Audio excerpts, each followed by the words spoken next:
जिस चोले को देखकर लोग सर झुकाते थे, अब उसी चोले के पीछे से गंदा खेल सामने आ रहा है।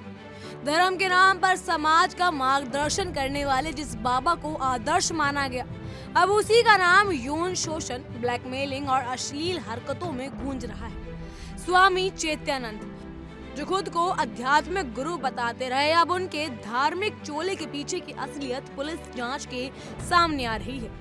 जांच में साफ हुआ है कि बाबा सिर्फ प्रवचन नहीं देता था, बल्कि सोशल मीडिया पर अजनबी लड़कियों की प्रोफाइल खंगालता रहता था।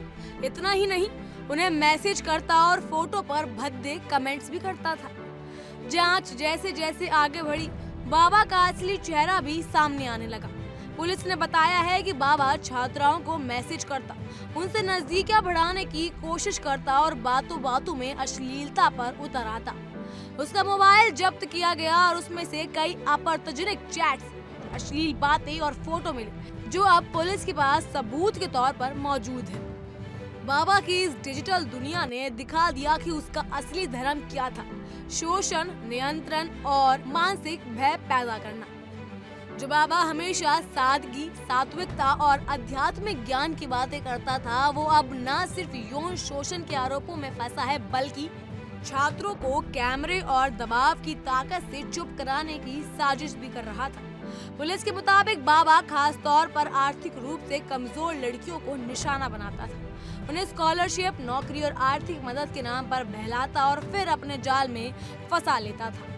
एक चैट में बाबा दुबई में एक व्यक्ति के लिए लड़की का इंतजाम करने की बात कर रहा है। यह सिर्फ व्यक्तिगत विरक्ति नहीं, बल्कि एक संगठित अपराध की आशंका का इशारा है। इतना ही नहीं, बाबा के साथ उनकी संस्था की 3 महिला कर्मचारी भी गिरफ्तार हुई हैं, जो लड़कियों पर दबाव बनाने, उन्हें डराने और बाबा की मर्जी के मुताबिक काम कराने में मदद करती थी।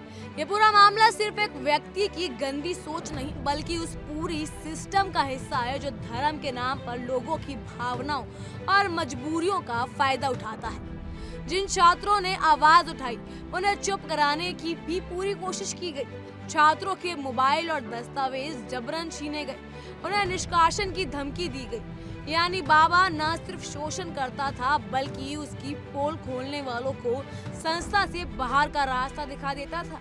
ये धर्म नहीं, ये सत्ता का गंदा खेल है, जहाँ दिखावे की चादर ओढ़कर अंदर एक संगठित अपराध पनपता है। पूछताछ में बाबा ने ना तो कोई पछतावा जताया, ना ही पुलिस से सहयोग किया।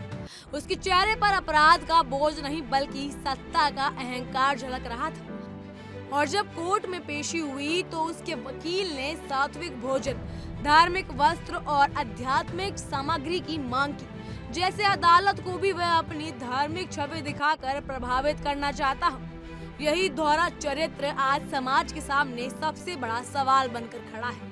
फिलहाल बाबा न्यायिक हिरासत में है और 17 अक्टूबर तक जेल में रहेगा, लेकिन पुलिस की जांच अभी बाकी है।